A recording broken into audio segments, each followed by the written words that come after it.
Cuando en el siglo XV la monarquía hispánica estaba convenciendo y convenciéndose de sus posibilidades, uniendo territorios que no renunciaban a su peculiar estructura política, se presenta como necesaria la creación de órganos de administración novedosos y capaces de armonizar las peculiaridades de todos.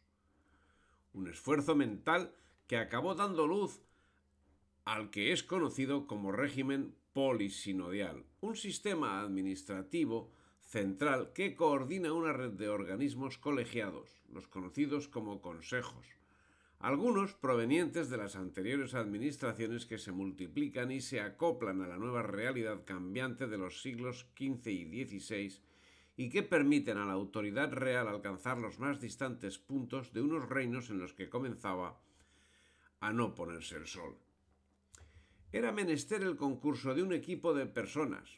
los consejeros, entregados a su función que no era otra cosa que el mantenimiento del orden constitucional y jurídico de sus respectivos reinos. De ellos dependería que la actuación real se ciñese a la ley, que el derecho de cada reino estuviese siempre por encima de las decisiones arbitrarias, para lo cual esos consejeros eran incardinados en órganos colegiados llamados consejos, estructurados jerárquicamente, cuya misión no era otra que asesorar al rey, aplicar la ley y controlar el fiel cumplimiento de las actividades administrativas y judiciales. Si bien el número de consejeros y el orden interno de cada consejo podía tener su propia casuística, la toma de decisiones debía ser colegiada. Esta estructura que los reyes católicos aplicaron en diversos ámbitos es conocida como el sistema polisinodial y fue heredada y ampliada tanto por Carlos I como por Felipe II. El permanente ensanche de los reinos imposibilitaba cada día más la presencia física del rey en todos ellos, lo que propició, en principio, el desarrollo de la figura del virrey, que si hasta la fecha era desconocida en Castilla, era habitual en la corona de Aragón, donde delegados del rey gobernaban en su nombre cuando no estaba presente, y era el alter ego del propio rey. Y fue con Carlos I cuando la figura del virrey conoció mayor extensión, ya que virrey había en Aragón, en Valencia, en Mallorca, en Nápoles, en Sicilia, en Cerdeña, y también Cataluña lo tuvo a partir del año 1520, anticipándose al virreinato de la Nueva España creado en 1535 y al de Perú creado en 1542. Y los virreinatos conformaban una estructura política sujeta a los consejos que han quedado citados y que ahora abordamos. Estos eran, primero, por coger uno, y el más cercano al rey, el Consejo de Estado. Aunque durante el reinado de los reyes católicos parece que este consejo empezaba a tener alguna referencia, no fue fundado sino en 1521 por Carlos I, a instancias del canciller Mercurio Gattinara, y puede ser considerado el central de todos los consejos, ya que era su coordinador. Tenía un número variable de consejeros y trataba todo lo relativo al gobierno de la monarquía en el más amplio espectro de la palabra, por encima de los otros consejos, teniendo en exclusiva asuntos como la política exterior o la guerra. Sus decisiones eran expuestas al rey, que era su presidente y era quien las sancionaba. Complementario al Consejo de Estado existió el Consejo de Guerra, al que correspondía todo lo relativo a la milicia, fortificaciones, etc., que contaba con 2 secretarías de mar y tierra, y que si las circunstancias lo requerían se agrupaba en un Consejo Pleno de Estado y Guerra. Pero tras la muerte de Felipe II perdió importancia el Consejo de Estado ante las ansias de poder de sus validos. Y en 1700, con el advenimiento de la nueva dinastía, la figura de los ministros de la corona limitaron más las competencias del Consejo, siendo que con Carlos III y de la mano del conde de Floridablanca se daba pie a la Junta Suprema de Estado, que vacía finalmente de competencias al Consejo. Después nos encontramos con el Consejo Supremo de la Corona de Aragón, cuya más antigua referencia la encontramos en torno al siglo XIII y nos muestra un tiempo en el que, acompañando al desarrollo jurídico, el crecimiento de los reinos cristianos ibéricos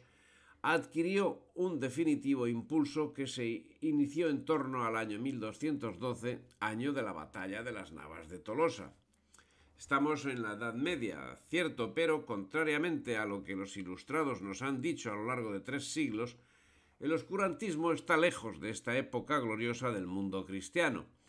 Y es en torno a ese momento histórico, el siglo XIII, cuando los reinos hispánicos estaban en ebullición no solo militar frente al invasor árabe, sino también en los aspectos cultural y jurídico. Así nos encontramos en el 1188 de Alfonso IX con una institución como las Cortes de León. No se trata de cualquier cosa que encuentra ejemplos por doquier en su contemporaneidad, y es que los reinos hispánicos estaban concibiendo que una de las principales funciones del monarca debía ser la cohesión del reino, y ésta solo podía conseguirse con el reforzamiento de la trama institucional surgida a partir de la corte. 100 años después de las Cortes de León, en Aragón, ya con Alfonso III, nos encontramos también con un cuerpo consultivo similar al de la corte de Alfonso III. Ciertamente, en esta ocasión no podemos presentar el caso como una evolución natural y pacífica en la que el rey manifiesta su inteligencia y su munificencia. En esta ocasión fue forzado, y no precisamente con buenas intenciones por parte de la nobleza levantisca, que con estas medidas afianzó sus prerrogativas, siendo la creación del justicia una excelente consecuencia. Estamos hablando del privilegio de la Unión, por el cual los nobles acaparaban todos los privilegios y amarraban al propio rey, primero Jaime I, luego más estrictamente Pedro III y finalmente Alfonso III, que carecía del menor margen de maniobra. Pedro IV acabaría finalmente con él el año 1347. Pero si el privilegio de la Unión es inequívocamente problemático, llevaba en su seno aspectos que merecen ser tenidos en especial atención y que directamente entroncaron con el espíritu de las Cortes de León. Alfonso III combatió y Pedro IV acabó eliminando el privilegio de la Unión, pero debemos reconocer que en ese privilegio existía un fondo encomiable, cual es la creación de un cuerpo consultivo y de un consejo real, principios que son válidos para la creación de un cuerpo de gobierno, algo que finalmente sería intuido por Pedro IV el Ceremonioso, que en 1344, en el ordenamiento de su casa y corte y tras haber acabado manu militari con el privilegio de la Unión, racionalizó y organizó unos cuerpos jurídicos que estaban manifestándose como elementos de primera necesidad en la constitución del reino. Y es que, al fin, el territorio se iba ensanchando y el rey se veía forzado a gobernar en cada reino a través de sus virreyes, y la armonización de esta situación, si acaso se quería huir de soluciones feudales, conducía a la creación de un organismo que fuese capaz de llevarla a cabo. Y el Consejo Real sería el medio, un órgano intermedio cuya función es la de asesorar al rey, incluso en la elección del virrey, y de ejecutar sus instrucciones. Acabó constituyéndose el Consejo y la Audiencia, ambos con funciones judiciales, y entre las mismas funciones estaba la de articular la relación entre la monarquía y los distintos reinos mediando las instituciones, entre las que aparecía la figura del virrey, que gobernaba un territorio como si fuera el rey. Los consejos constituidos actuaban como órganos auxiliares del rey, que, establecido en la propia corte, eran el nexo de comunicación con los diversos reinos, y los virreyes, alter ego del rey en cada uno de los reinos, actuaban coordinados por los consejos, y todo ese entramado posibilitaba que el rey estuviese al tanto de la casuística de todos sus reinos y con ellos los gobernase mejor. El Consejo Real, también denominado Consejo de Aragón, Consejo Real de Aragón y Consejo General de la Corona de Aragón, estaba formado por el presidente, el tesorero general y 7 regentes de la Cancillería, que debían ser letrados, 2 por Aragón, 2 por Valencia y 2 por Cataluña, y el séptimo por Cerdeña. Y todos debían ser varones expertos en virtudes, temerosos a Dios, en quien haya verdad, y sean ajenos de toda avaricia y codicia, y amen el servicio de los reyes, y guarden su hacienda y provecho común de su tierra y señorío, y sean naturales del reino, y no sean desamados de los naturales. Y asimismo que sean personas sabias, viejos y expertos, y doctos en las leyes y derechos, porque según dice la Escritura, en los antiguos es la sabiduría y en el mucho tiempo es la prudencia y la autoridad y pericia de las cosas, decía el documento. El Consejo Supremo estaba compuesto por aragoneses, catalanes y valencianos, siendo siempre desoídas las reivindicaciones mallorquinas para su participación en el mismo. El rey tenía como obligación la observación e administración de justicia, la cual, como rey y señor, somos obligados de facer e administrar a nuestros súbditos y vasallos, cuando con su justa querella recorren a nos. La justa querella debía ser oída y analizada y debía ser sancionada justamente, para lo que ponía a disposición un completo cuerpo jurídico, un cuerpo estable de letrados cuya función se centraría en atender las disensiones que debían ser ajustadas a derecho. Llegada la unión de los reinos hispánicos, el concepto aragonés de consejos se impuso en toda España, siendo que las Cortes de Toledo de 1480 ordenan las funciones del Consejo de Castilla. Las capitulaciones matrimoniales obligaban a Fernando a residir en Castilla, y cuando en 1479 Fernando hereda la corona de Aragón, se ve necesitado de un consejo que le asesore en el despacho de las causas y negocios de esos reinos, lo que acaba dando ocasión a la recreación del Consejo de Aragón, que tiene lugar el 14 de noviembre de 1494 y que no es otra cosa que la actualización del Consejo creado por Pedro IV 150 años antes. Por la cual se marcó que en cada territorio de la Corona de Aragón quedase residente un Consejo Real, una Cancillería y una Audiencia. El Consejo de Aragón acabó desapareciendo como consecuencia de los decretos de nueva planta de Felipe V, ya en el siglo XVIII. Y del Consejo de Castilla, ¿qué tenemos que decir? Pues como el Consejo General de Aragón hunde sus raíces en el siglo XIII,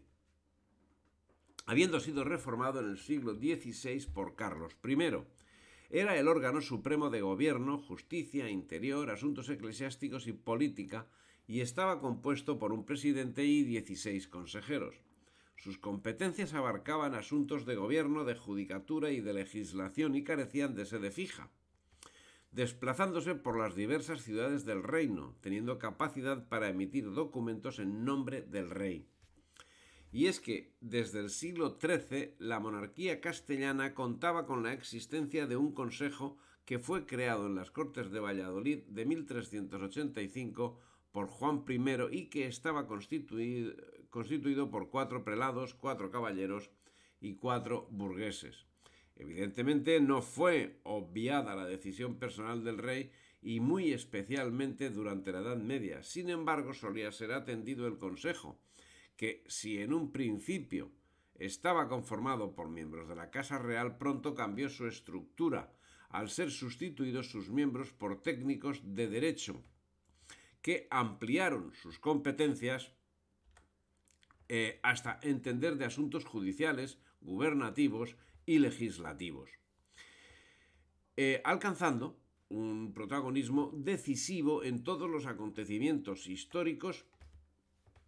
en especial durante los siglos XVI y XVII y hasta que fue suprimido el Consejo el año 1812. Desde principios del siglo XV el Consejo trata causas de justicia y en 1427 Juan II confirma esa competencia, cuestión que es confirmada por Enrique IV el año 1459, cuando es designada administradora de la misma junto al rey, a quien asesoraba en todos los ámbitos de justicia y se encargaba de la publicación de las leyes, de la interpretación del derecho y de su recopilación. Sus límites con el tiempo se encontraban en las competencias propias del Reino de Castilla, siendo que por propia evolución de los tiempos fue adquiriendo nuevas competencias, algunas de las cuales acabaron extendiendo sus funciones, lo que acabaría llevando a la segregación del Consejo de Regencia y del Consejo de Indias, de los cuales hablaremos más adelante. Ahora mismo, por ejemplo, del Consejo de Indias. El origen del Consejo de Indias tiene lugar en el año 1511, cuando Carlos I lo desgajó como tal del Consejo de Castilla con la misión de supervisar la casa de contratación y de proponer candidatos para cubrir los puestos de virreyes, obispos y generales, así como para supervisar la justicia y el tráfico marítimo con los nuevos territorios ultramarinos, para lo que era dotada de una estructura que comprendía un presidente, un gran canciller, 12 consejeros, un cronista oficial de Indias, un cosmógrafo, un representante de la casa de contratación y 4 oficiales. En 1524 era investido como máximo organismo para el gobierno y la administración del Nuevo Mundo. Se le confería jurisdicción sobre el territorio y sobre sus habitantes, con capacidad jurídica para redactar e implantar toda clase de reglamentos que considerase necesarios para el buen gobierno de los mismos. Tenía incluso competencias en cuestiones de guerra y estaba sometido exclusivamente al rey, en igualdad de condiciones con el Consejo de Aragón, con el Consejo de Castilla o el Consejo Real, siendo última instancia para todos los asuntos antes de recurrir finalmente al propio rey. Para el cumplimiento de sus amplias atribuciones administrativamente se organizaba en 3 salas que distribuía sus funciones, la de gobierno, la de justicia y la de contaduría, siendo que esta última le sería sustraída por el rey en el reinado de Felipe II y en beneficio del Consejo de Hacienda. Pero aún reducido en esas funciones, el Consejo de Indias seguía siendo de capital importancia, tal que en no pocas ocasiones contaba con presidente al primer ministro de la monarquía. En 1600 y en el seno del Consejo de Indias fue creada la Cámara de Indias, que tuvo una ajetreada existencia, ya que fue suspendida en 1609 para ser restablecida en 1644, desde donde sobrevivió hasta el año 1701 y fue vuelta a activar en 1721. Bien, estaba formada por el presidente y 3 consejeros y se encargaba de la provisión de cargos civiles y eclesiásticos. Y el propio Consejo de Indias conoció importantes reformas en el siglo XVIII con la subida al trono de la Casa de Borbón, cuando las secretarías de Estado y de Despacho asumieron las competencias relativas a Hacienda, Guerra, Comercio y Navegación. Finalmente, el Consejo de Indias fue disuelto por el Real Decreto de 24 de marzo de 1834, recayendo sus funciones en el recién creado Tribunal Supremo de España e Indias para los procesos de jurisdicción civil y en el Consejo Real de España e Indias para los asuntos graves. También estaba el Consejo de Flandes, que fue instituido por Felipe II en el año 1588 y estaba compuesto por un presidente y un número variable de consejeros cuyas funciones se centraban en la salvaguarda de los intereses del monarca y su patronato real en Flandes. También era su función el nombramiento de cargos y la administración de los asuntos de justicia, gobierno y hacienda, y sus funciones se tramitaban a través de la Secretaría del Norte, dependiente del Consejo de Estado, lo que situaba al Consejo de Flandes como órgano consultivo. Al ser cedidos los territorios al gobierno de la infanta Isabel Clara Eugenia y de su marido el archiduque Alberto, fue derogado su funcionamiento en 1598, que nuevamente fue activado a la muerte del archiduque en octubre de 1627, manteniéndose hasta que Felipe V lo suprimió el año 1702. Y del Consejo de Navarra, como un consejo territorial como los demás, en el Fuero General de Navarra se señala el Consejo Real de Navarra era un órgano consultivo que surgió en el reino antes del siglo XIV y que estaba conformado por ancianos de la tierra que aconsejaban al rey. En el siglo XIV, el consejo se vería incrementado con la incorporación de la nobleza y del clero. Y ya el año 1413, Carlos III de Navarra promulgó unas ordenanzas por las que el consejo asumió las funciones del Tribunal Supremo del Reino, si bien carecía de normas de funcionamiento, lo que hacía que dependiese de la personalidad del monarca y de los consejeros. El 24 de julio de 1512, el duque de Alba, a instancia de una gran parte de la población navarra, conquistó el reino, lo que en 1515 significó su incorporación a la corona de Castilla, conservando los privilegios y manteniendo los oficios de quienes reconociesen vasallaje al rey Fernando. La mayoría de los jueces del Consejo, los altos cargos de la administración y el resto del reino juraron a Fernando como rey, y el Consejo de Navarra pasó a ser uno más entre los consejos dentro del sistema polisinodial de la monarquía, que desempeñaba las mismas funciones que los otros consejos territoriales, con competencias gobernativas, jurisdiccionales y legislativas, pero que a diferencia de estos no tenía su lugar de residencia en la corte, sino que la tenía en Pamplona, donde, reorganizado en 1525, se compuso de un presidente, 6 consejeros y personal diverso, siendo presididos por el rey.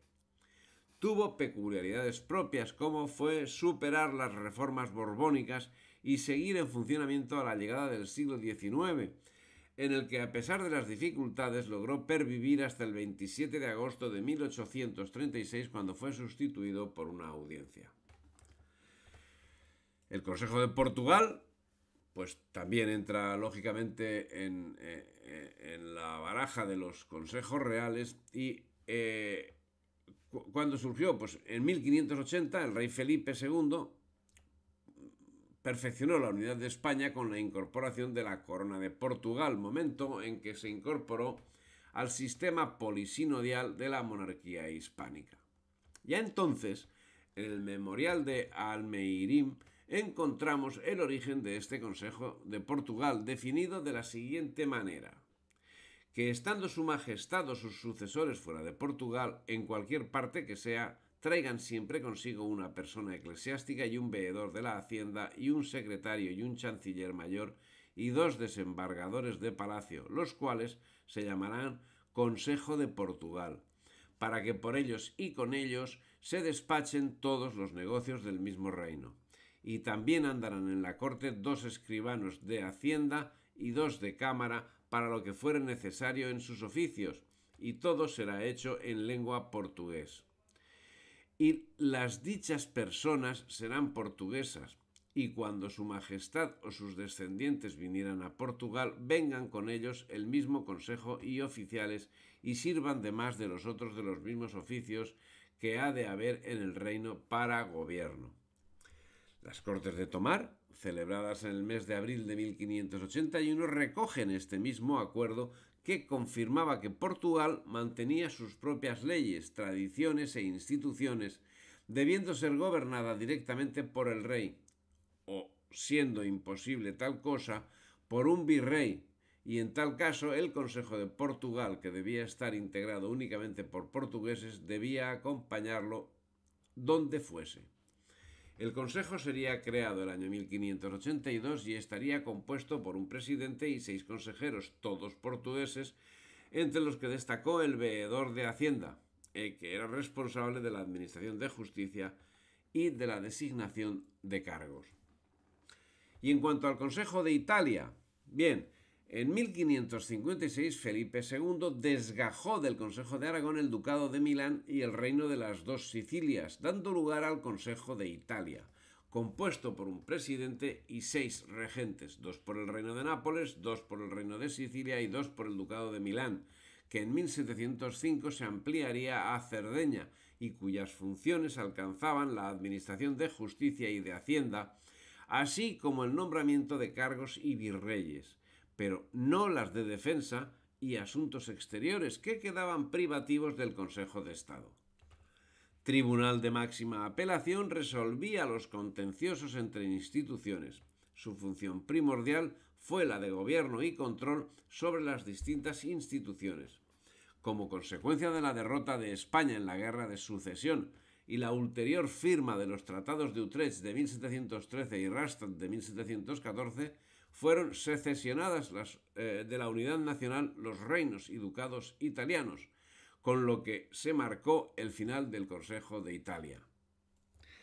Y en cuanto al Consejo de la Inquisición, más exactamente Consejo de la Suprema y General Inquisición, fue creado el año 1483 por los Reyes Católicos y su función era luchar contra la herejía. Para su gobierno se instituyó un presidente, cargo que sería detentado por el inquisidor general, y 6 consejeros cuyos cargos recaían en los inquisidores apostólicos. Sería conocido más como la Suprema y fue el organismo central de gobierno del Santo Oficio, formando parte de la estructura del Estado. Por lo general, quien era nombrado para el cargo lo ejercía hasta la muerte o imposibilidad física o psíquica, siendo que de los 45 inquisidores generales que fueron designados entre 1480 y 1818, 16 de ellos dimitieron o fueron cesados. El Consejo de la Suprema constaba, además del presidente, con un número no fijo de consejeros, habitualmente entre 6 y 8, que estaban auxiliados por un fiscal, un secretario, un nuncio y un portero. El Consejo intervenía y tomaba decisiones en la práctica totalidad de los asuntos, fueran importantes o no. Pero si en los inicios de sus funciones tenía la Inquisición una dilatada labor, desde el siglo XVIII eran tan pocas las causas que las llevaban directamente desde la Suprema. Pero además la Inquisición nunca tuvo una composición numerosa, a pesar de la inmensidad de territorio que abarcaba. Se limitaba a 2 o 3 inquisidores y a un grupo de empleados en cada uno de los 20 tribunales que se encargaban de toda España. Otro consejo que nos queda por tratar es el de las órdenes militares, que fue creado por los Reyes Católicos en el año 1489 para atender la administración de justicia de los caballeros de las órdenes militares castellanas de Alcántara, Calatrava y Santiago, y estaba compuesto por un presidente, representante del monarca, y 6 consejeros. Las órdenes militares fueron creadas en el siglo XII, y en esta época son incorporadas a la corona, siendo que en 1515 el Papa León X emitió bula por la que con carácter vitalicio transfería la administración de los maestrazgos a Carlos I, situación que quedó zanjada el año 1526 cuando definitivamente incorporó los maestrazgos a la corona. Pero no fue sino hasta el reinado de Felipe II cuando se constituyó una estructura administrativa a la que en 1707 se uniría la Orden de Montesa cuando con el decreto de la nueva planta fue suprimido el Consejo de Aragón. Bien, también nos queda hablar del Consejo de Hacienda, que fue fundado por los Reyes Católicos para la gestión de recaudaciones y administración de impuestos. Constaba de 4 tribunales, el del Consejo de Hacienda, el del Tribunal de Millones, el del Tribunal de Oidores y el de la Contaduría Mayor de Cuentas. Fue reformado por Carlos I en 1523 cuando fue dotado de un presidente, 3 consejeros del Consejo de Castilla y los contadores mayores. Fue dotado de funciones judiciales, llegando a fungir como Tribunal Superior de los Conflictos Económicos, lo que llegó a provocar a su vez conflictos con otros organismos como las audiencias, conflictos que debían ser resueltos en el Consejo de Castilla.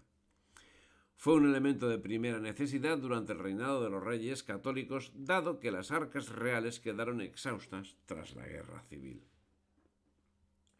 Finalmente, el Consejo de Cruzada fue fundado por los Reyes Católicos y atendía la administración de las bulas y los subsidios pontificios para expulsar a los musulmanes de la península y luchar contra el turco. Aspecto que no era de tono menor, ya que se hacía necesario el aporte de ingentes cantidades de numerario,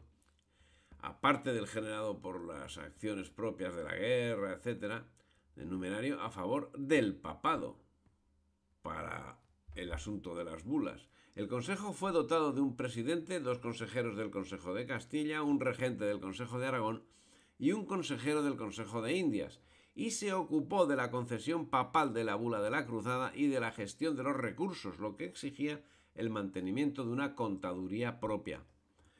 El Consejo de Cruzada fue suprimido por el decreto de Fernando VI en 8 de junio de 1750, que cambiará su denominación por el de la Comisaría General de Cruzada, siendo que ésta será suprimida por el Concordato del año 1851. Y bien, esta es la exposición del sistema polisinodial de la monarquía hispánica, que bueno, fue la forma que pues estuvo gobernando, se estuvo legislando medio mundo hasta el aciago siglo XIX.